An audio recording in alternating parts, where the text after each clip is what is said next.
Hey everybody, thank you so much for tuning in. So for today's video, I am going to be duping one of my Pottery Barn favorites, which is the Riley Rattan lantern. These are so beautiful, but they're really expensive. The size that I created on their website is listed for $159, I believe, and I created it using Dollar Tree materials for only $3. But this is in no way, shape, or form meant to encourage you to go out to Dollar Tree to find these materials. I do give you tons of suggestions throughout the video, and I did link the Amazon link for the one thing that I can find online.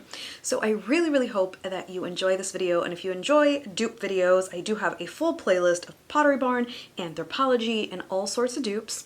So I hope that you enjoy this video and you stick around by subscribing to this channel, because once you hit subscribe, we instantly become best friends. Did we just become best friends? Yup! And please hit that notification bell. YouTube may or may not let you know when I post a video, but if they don't, follow me on Instagram, and let's go ahead and get started.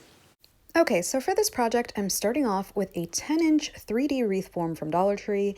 They also have a 14-inch, but I'm going to do the 10 because this is time consuming. If you're using the 14-inch, you're going to get a much bigger lantern, probably about 20 to 22 inches, depending on if you're counting the handle. You can also use some floral wire if you can't find these, or a wire hanger, whatever you have on hand, or just use a regular wreath and cut out the individual pieces. Now I'm going to go ahead and assemble the wreath, so I'm just going to open it up, and I'm going to use a little aluminum part that it came with, but only for one side of the wreath. So instead of putting it on the outside, I'm putting it on the inside and securing the pieces. This isn't really all that sturdy, but at least it helps you see where the pieces go, and then I'm going to tighten it with some pliers.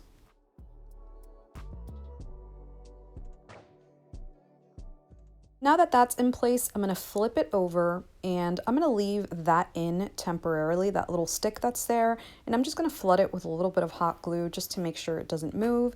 And on the top, I'm going to start cutting off the connections. So I'm just going to grab my side cutters, pliers, whatever you want to call them, and each wreath form I'm going to cut. Now you can keep them together if you want, but I really wanted an opening up top so that it looks like the Pottery Barn one. So once it's cut, I didn't have a measuring tape, so I used a piece of string to determine where I'm going to bend each piece. So now I'm going to grab my pliers, and I'm going to bend one piece straight up and then work my way around until all of them have a piece that is straight up. Not all of them are going to be the same height because unfortunately, since this is a 3D wreath, not all of the rings are the exact same size, but we'll cut that down later.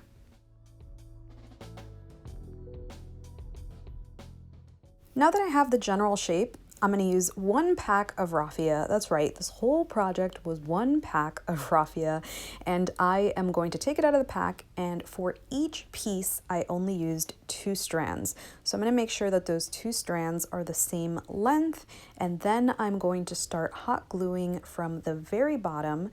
Don't worry if some of the bottom is exposed because we're going to be covering that up. And then I'm just going to start wrapping around until I work my way up. Now, if you don't have raffia, you can use rope, or you don't even have to use anything at all. You can do this whole project and then spray paint it so that you have the same effect without the time-consuming part.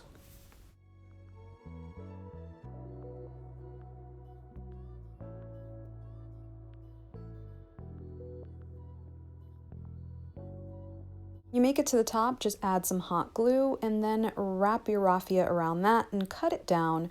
One of the good things about using the raffia is that it's not as messy as rope, so you don't really have to worry about the glue seeping through.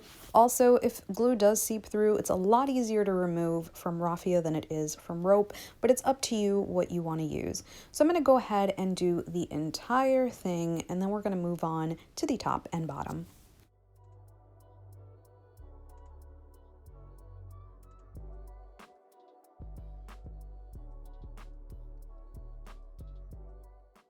So this is what it looks like when it's complete, and if you're doing the 14-inch one, you're going to use a little bit more raffia, but this is all the raffia I have left over, and with a piece of cardboard, whether it's a cereal box or cardboard from an Amazon box, you're going to cut out 2 circles. I use this Dollar Tree candle, but you can use whatever you want, and then I cut it out into a circle, and I'm going to cover that with raffia as well. So since there's no wire to do this, what I'm going to do is I'm going to add a dab of hot glue to the middle, and then I'm going to twist and glue so it kind of looks the same. If you know how to crochet, you can definitely crochet the bottom. You'd probably get a lot nicer results to get a nice flat spiral, but I don't know how to crochet just yet, so this is what I did. I did 2 pieces. One piece is covered on both sides and one piece isn't, but I recommend both sides. So for this next step, I found this motion spiral thing in the toy section of Dollar Tree. I've had this for months.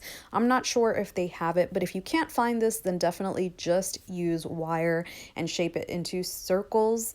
I'm gonna cut one piece down, and that leaves me with all of these wire pieces.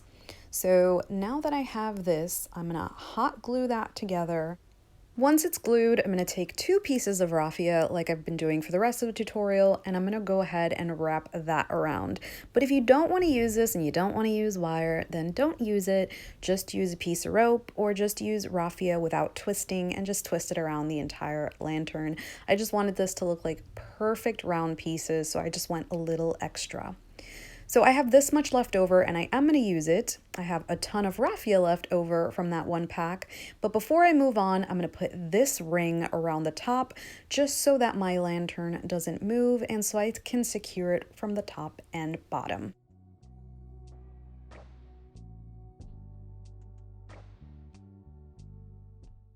I added dabs of hot glue to keep it in place, and then I'm going to keep straightening the top. They are different lengths still, but we'll worry about that in a little bit. Right now, I just want them to be nice and straight, so I'm bending them into position, and then once I'm done with that, I'm going to secure the bottom with those little pieces we created. I took the one that's covered on both sides, and I added my lantern up top. I'm going to add a generous amount of glue right where the raffia begins and in all those areas where hot glue is seeping. You're not going to see the hot glue afterwards. We're going to make sure to cover that really well, and then we're going to press it right in the center of that little raffia piece.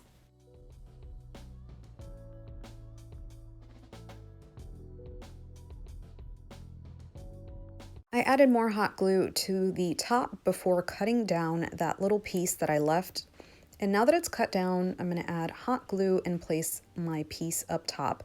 Make sure that it is kind of leveled so that your candle isn't all sideways when you finally do add a candle. And there is going to be a gap, which I really didn't expect because I completely forgot that these rings were different sizes, but I covered that using raffia pieces the same way I did for the rest of the tutorial. I just glued on one side and then I twisted and wrapped around.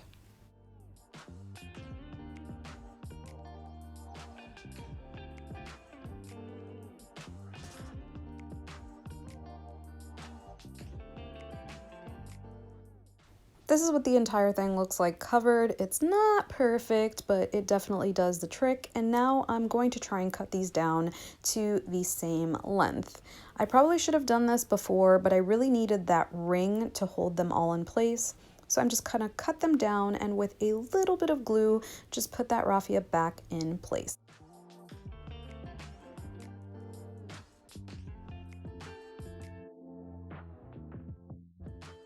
This is what it's looking like, and you can always cut it down a little bit more. I created another ring to put up top, and then with the rest of the ring from that pack, I'm just going to create different sizes so that it fits in different areas of the lantern.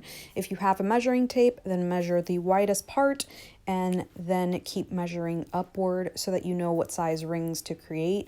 I kind of just eyeballed it. And then I wrapped those with 2 pieces of raffia all the way around like I have in the rest of the tutorial.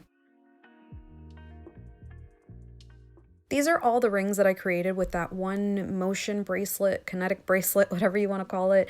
And with the little tiny piece that I had left over, I created a handle.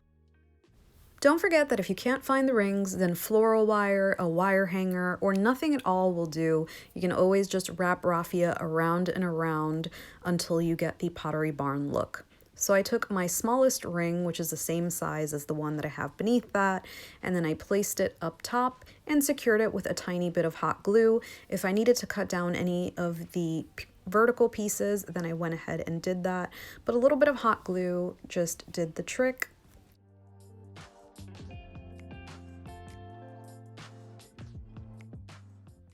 I added my handle by adding hot glue to two pieces that were directly across from each other and then just pressing that in. This actually holds pretty well.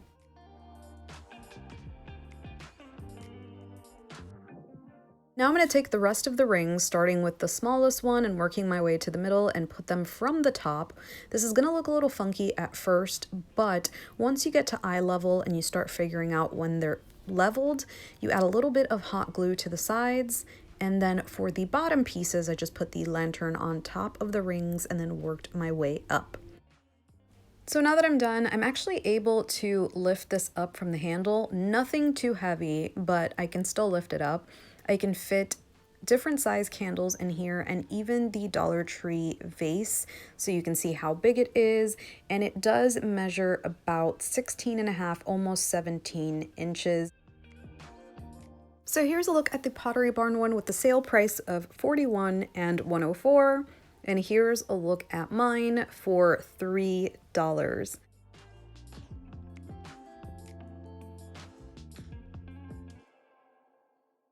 I really hope that you enjoyed this video, and if you did, please give me a thumbs up. And as usual, thank you so much for watching. I appreciate you so much, and I will hopefully see you on the next one.